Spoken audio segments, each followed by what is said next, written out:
Good morning, everyone. Thank you so much for being here today and for joining our webinar. My name is Jack Friedman, and we'll get started here in 1 minute.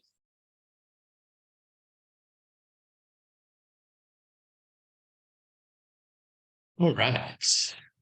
Hopefully everyone can see my screen now.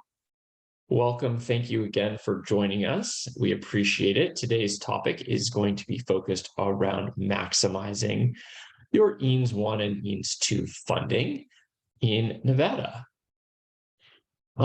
As I mentioned, my name is Jack Friedman. I'm the founder of Study Smart Tutors. Our mission is to provide academic support, tutoring, college and career readiness, and other comprehensive programming to support primarily low-income and first-generation students. We started in Los Angeles, California 13 years ago, providing SAT and ACT prep, and since then have expanded our services across the country and have provided any number of supports for students in grades K through 12 in lots of different modalities, and we'll talk about some of those different things today. As I mentioned, we started in California, but we have worked extensively in Nevada. If you are familiar with programs like TRIO and Gear Up, we have worked with a number of those folks in Nevada. Those programs, if you're not familiar, are federally funded out-of-school time programs to support low-income and first-generation students. Those programs exist nationwide. But we've supported students extensively in the Reno area. We've supported some in the Las Vegas area. And we also work closely with the Nevada School Counseling Association. And I'll talk about some of the offerings we have for school counselors that may support your EANS work as well. So I'm assuming most of you are relatively familiar with the EANS rules and regulations and fundings and things like that. But we'll do a quick review here just in case. You all probably know $2.7 billion was awarded for EANS funding to non-public schools to provide supports for the educational disruptions caused by COVID-19. These funds are processed through your state, but the funds are federal. I think you all probably are aware of that. To be eligible for EANS, and we've gotten a few questions from for-profit schools, you must be a nonprofit school. You must be accredited, and you have had to have been in existence prior to COVID starting, so March 13th, 2020. You are eligible for EANS if you received PPP round 1. But if you received PPP round 2, you are not eligible. So just making sure you are clear on that. We'll talk about EANS 1 and EANS 2 briefly and some of the allowable expenses in each. In EANS 1, some of the categories for allowable spending are things on health and safety. And my guess is that these things have already been spent. These are things you probably have already done. But just to review them quickly here, these are things like sanitation supplies, ventilation, physical barriers. You are allowed to lease additional space. I know that was a question for many schools. Were they allowed to expand? Yes, but you couldn't buy a facility across town, basically, and expanding capacity for COVID-19 testing. Let's talk about some of the support for education. Those are our focus. Transportation, we do not do that, but we do support schools in their use of educational technology, in their support for learning loss, and in their redeveloping of instruction. So we'll talk about all of those today that are priorities from EANS 1 and EANS 2. For EANS 2, pretty much exactly the same as EANS 1, except you are not eligible for reimbursements for previous expenses, and you are only eligible if you did not receive that PPP round 2. And then the other point, and this goes to our work, is EANS 2 exists to support those schools with a significant percentage of students from low-income families. And we know that those are the families who've been most impacted by the learning loss from COVID. Those schools have been most impacted by their students' learning loss. And that's where we have specialized in our support for this last 13 years, is supporting those students in those special populations. So we're excited to be providing those types of supports to non-public schools. So let's talk briefly about support for learning loss. This is probably the biggest priority that you all have, my guess. As we've talked to schools, this is the number one question that we get is around learning loss supports. How are they supporting their learners? What are they doing? How can they use their funding? So we'll talk about that briefly here today. So one of the questions that we like to think about are what are some of the options that we can offer to support our students with their learning loss? And I'll talk about them briefly here. So we support students in grades K through 12, and we provide a variety of different solutions. Now, I'd say the most commonly requested is the first bullet point above, which is our push in tutoring support. This is where we'll provide a teacher, a tutor, ATA, depending on what the request is, to support those most struggling students in the classes that they're already in. And this push and support could occur within the student's math class. So for example, if you say, hey, we have a lot of students in period 5 in Mr. Smith's Algebra 1 class that need a lot of extra support. Let's put a tutor in that class to support those students. That we can do. We also have a push-in model. We can support an advisory. If you have an intervention period, if you have intervention blocks, things like that, we can push in our tutors there as well. This is probably the easiest in terms of launching and knowing that the students who need the support are actually going to get it because we know exactly where they are. Pull out support, this one we can do as well, depending on your school's schedule. We can pull students out of class depending on what class they're in and provide them some additional small group instruction. So if you have a study hall period, or if you have an advisory period, we get requested at times to say, hey, can you pull out some students from those periods to provide some additional math or ELA support? And that's something we can absolutely do. The obvious one also is after school tutoring. This can look a variety of ways. We have schools who ask that to focus on homework help. We have schools that ask to focus on AP readiness or AP test prep. We have other schools that ask to run intervention cycles during those after school times or some combination thereof. And we're happy to talk about all of those different options that are available for after school support. And then the last one, this may or may not be a need for you all, depending on this population that you serve, but we do provide a number of supports for English learners, whether that's intervention programming, and we can talk about what that looks like as well. So I mentioned the supports that we can provide really will vary based on what your school's schedule, budget, and all of those things look like. So the number of hours, the length, the implementation model, all of that is customized to fit your need. We do offer virtual and in-person programming, though I would say the vast majority of the requests that we have received in this year, 2022-2023 school year, has been for in-person programming. We are happy to talk about virtual and in-person options, but certainly in-person is the most requested. You can see here on the screen, this kind of talks about a model for an after-school implementation where we're running kind of an intervention cycle after school. Students are welcomed into the space. Learning objectives are established, the students are assessed on those objectives, and then that assessment is used for future learning. So this is what an after-school model looks like. It can look like, it doesn't have to. We have a variety of pre and post assessments we can utilize. We can utilize your school's pre and post assessments. Those are all things that would be customized for your school. So talking about launching a tutoring program, I won't go through all of these steps in super detail, but obviously, we got to determine a schedule and an area for where the tutors are going to be placed. And I would say most of our schools will offer some type of combination of push-in support and after-school tutoring. I'd say that's the most common launch model that we get. We will meet with your school staff. We'll talk about what are the subjects, what are the grades, what curriculum is being used.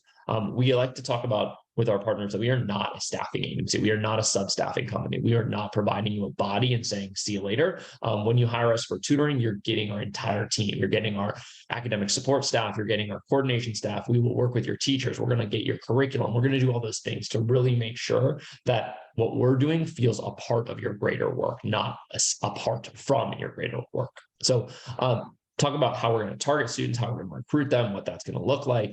And these are the things that we'll do in conjunction with your staff. We want to make this as easy for you all as possible. And we really want to maximize the programming that we're providing. Just a couple of sample schedules I want to briefly show you as you think about getting creative with how you utilize your tutors. So this is an elementary school model where they have our tutors there to support English language arts. You can see different grade bands are being supported on different days. You also have an after school model on Wednesdays where we are working with a subgroup of students after school. But you can see, on Tuesdays and Thursdays, we're working with their 7th and 8th graders. On Mondays and Wednesdays, we're working with fifth and sixth graders, right? This is the type of schedule that we'll work with you to maximize the tutor, to maximize the effectiveness, and to create something that hopefully is comprehensive and sustainable for your team. Again, here's a high school model, looks a bit similar. Here at this high school, we're supporting in Algebra 1 and in Calculus. The Algebra 1 support is exclusively pushed in the classroom. So we're in 4 different periods of Algebra 1 in that school. Then after school, we are only supporting the Calculus. And that was the school's decision. They said, hey, we're going to get the students who need support for AP Calculus. They're going to come after school. They want that support. So let's offer that to them after school. So that's why that's an after school model, because we know that those students will be there. So again, this can totally vary based on how your school schedule is set up. One of the other questions that we get, especially in the EANS space, many of our schools have purchased educational softwares like Renaissance Learning, like iExcel, like iReady. If you have purchased those platforms, we can absolutely use them in our tutoring spaces. We can have over-the-shoulder access. We can have back-end access, depending on how you want us to integrate with these platforms. We're happy to do it. We get requests a lot when schools have said, hey, we've purchased these, but we're not using these licenses most effectively. Hey, we've purchased these, but they're not being used at all, right? That's something we are absolutely happy to support your staff in. If you'd like us to purchase these softwares as part of the contract with you all, we can absolutely do that as well. We have different ones that we recommend depending on the grade levels, depending on the needs, but we will work with whatever resources you all would like. If you have an offline curriculum you'd like our staff to utilize and learn, we are happy to do that. If you have an online curriculum for us to utilize and learn, we're happy to do that. This goes into the launch component with us, is working together to maximize the resources that you already are utilizing. One of the questions you may be asking is, who are the tutors that you would be receiving, whether that would be virtually or in person?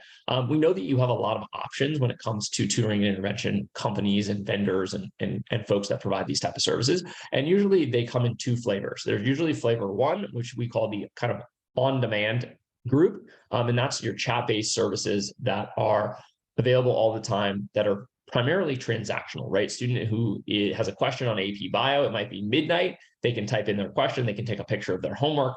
Those type of services exist out there, and they're really good for content knowledge, but they're not very good for near-peer mentoring and the relational aspects of tutoring, right?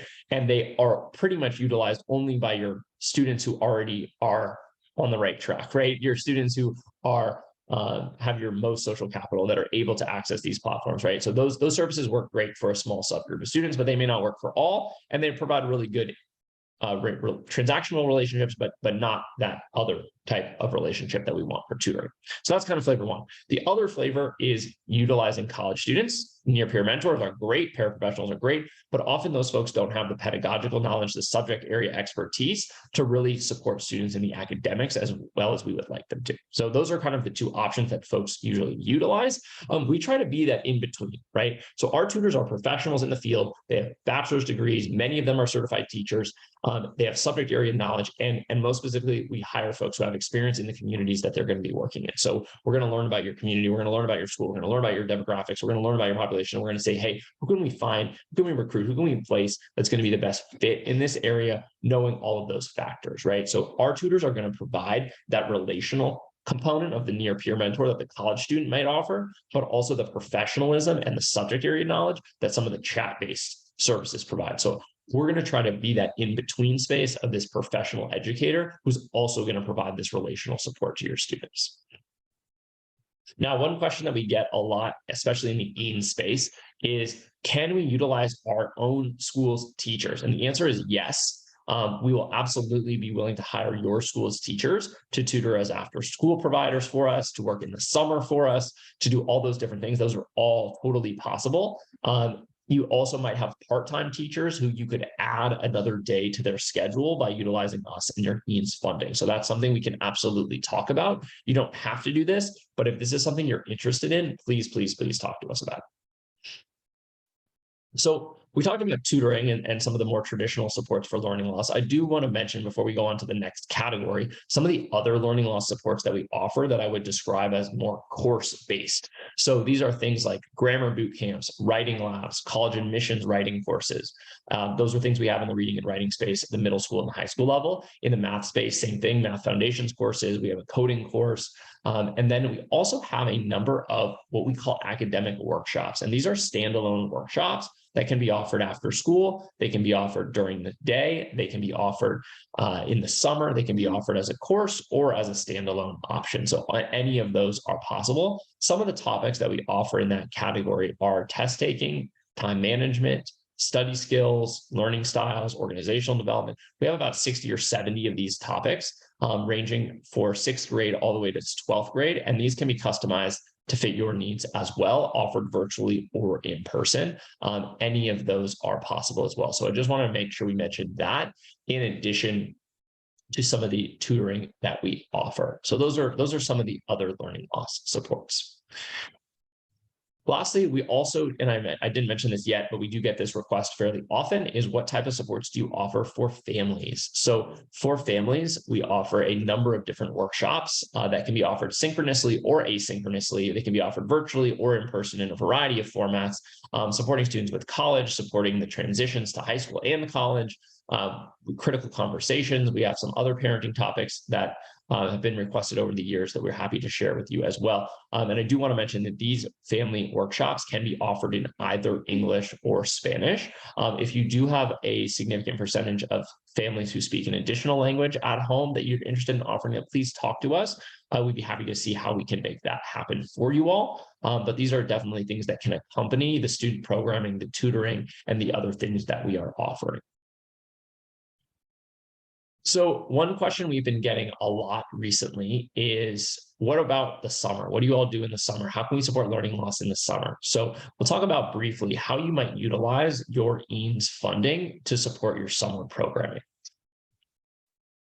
So in our experience, and we've been working with schools and summer programs for the last over a decade, and in our experience, the components of a successful summer program are as follows. So community building component, enrichment component, intervention component, and a college and career readiness component can all be combined or some combination thereof to create a really effective and engaging program over the summer, depending on obviously what grade levels you're working with, what students you're targeting, and what you want to accomplish during the summer. So I want to talk briefly about some of the enrichment courses that we offer during the summer. Primarily, these are offered for middle and high school students that I'm going to talk about briefly here, but we do offer them for elementary as well. We can talk about some of the options for them. All of our enrichments that I'm going to talk about next are focused around career development and are focused in areas that students are likely already interested in. So you're seeing Legos here, you're seeing sneakers here, you're seeing music here. These are things that are different than you might offer during the school day in your traditional academic year. And these are things that can be layered within a larger summer program. So we have schools that we work with that they might have a tutoring program in the morning, and then they might have enrichment in the afternoon, or vice versa. Or they might have a tutoring block and then an enrichment block, right? We want to give students something fun to do, something they're going to be excited to do. And all of these courses that I'm going to talk about next are certified by an industry professional, industry expertise.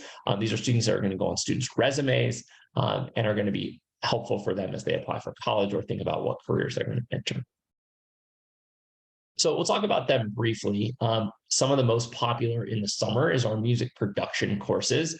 There are 3 courses in this pathway. There's an introduction to music production, there's an advanced music production, and there's a careers branding and promotion course in the music industry as well. You could have students do all 3 of these courses. You could have them do one, you could have them do a combination thereof. And these courses are all certificated by 1500 Sound Academy. So students are able to put these on their resumes. They're able to use this in their college applications, like I mentioned.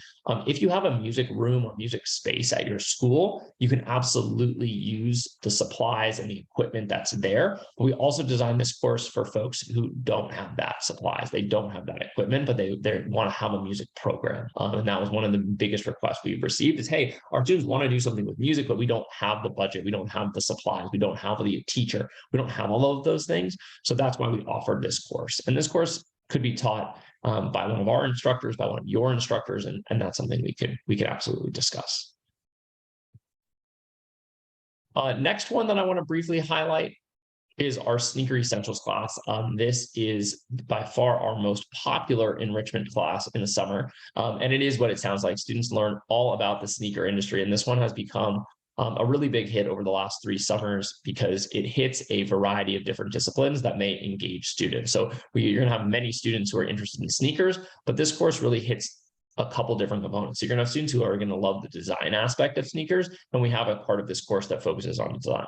You're going to have other students who love the retail aspect and the idea of the pricing models of sneakers and the reseller market of sneakers and making money with sneakers. And you're going to have students who are into that. And there's a component of that in this course. You're going to have students who are really into the social media aspect of sneakers and the unboxing and all of those components. And we have an aspect of that in this course as well. So this course really hits on 3 different disciplines while using sneakers to teach students about design, about business, and about media.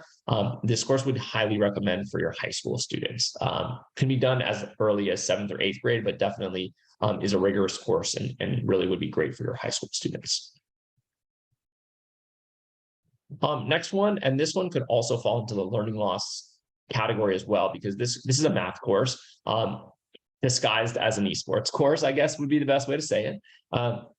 This course teaches students all about data analytics from the lens of esports. So students are looking at esports data, they're looking at esports topics, but they're actually learning about data analytics. They're learning about statistical analysis. And so this could be a great introduction for your students who may be taking an AP statistics class the following year, your students who you may not have as engaged in math as you'd like, but are looking for something fun to engage them with math and increase their literacy there. This is a really good way of doing that because you're going to have a lot of students who are interested in esports more than they're interested in math, right? And so the esports component may hook them in and introduce them to the topic, but the math part is what's really going to build their skill set. So we're really excited about partnering with NVIDIA to do this course. It's definitely something your students would enjoy as part of a summer component while also keeping a math rigor that I'm sure you're all looking for as well.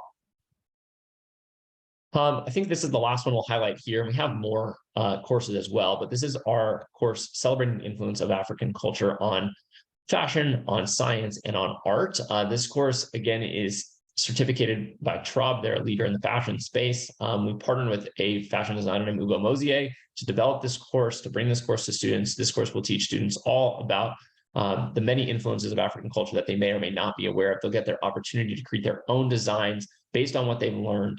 This course is really, really both fun, but also hits on a couple of topics that may be really of interest to them. So we can talk more about how that course looks if you're interested in that as well. Each of these courses, like I mentioned before, and I'll go back to our general slide here. Each of these courses can be done in a variety of ways. They last somewhere between 10 and 25 hours or so. Could be done every day in the summer, could be done once a week in the summer, could be done condensed, could be done spread out. There's a lot of different modalities that we've seen schools do. They could be done virtually, they could be done in person, they could be done the hybrid. Like I said, there are a lot of modalities that may work depending on what your school's summer program may look like.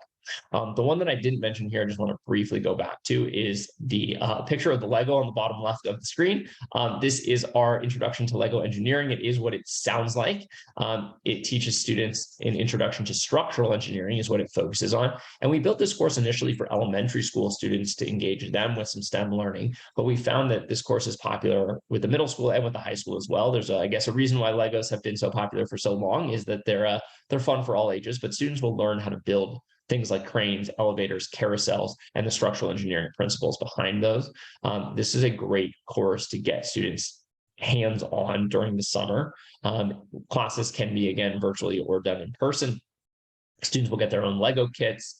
something the school can keep for years to come, or you can have the students take them home, totally up to you, and has a lot of customization that we can do with that course as well. That I would say is our most popular by far for the elementary and middle school students, and we'll definitely engage them over the summer.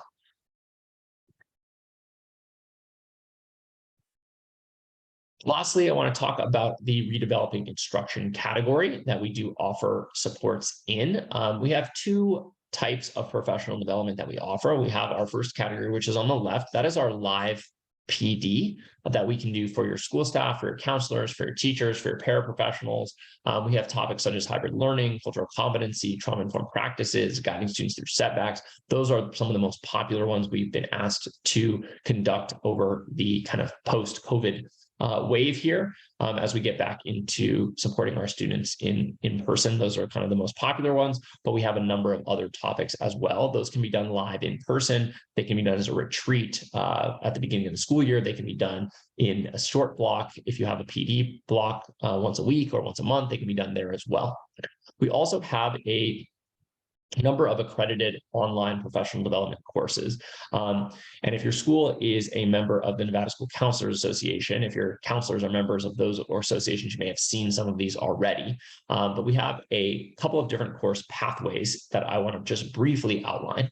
The first is our use of data in school counseling pathway, and this is done in partnership with Hatching Results. Your school counselors may be very familiar with them. They may have trained on this textbook when they receive their school counseling licenses, but these are certificated courses by Hatching Results. They are also accredited by Cal State San Marcos. And if you have school counselors who want to earn additional units towards a graduate degree or for CEUs or anything like that, they have the option of getting those with these courses. There are 7 courses in this pathway that all focus around the use of data in your school counseling program.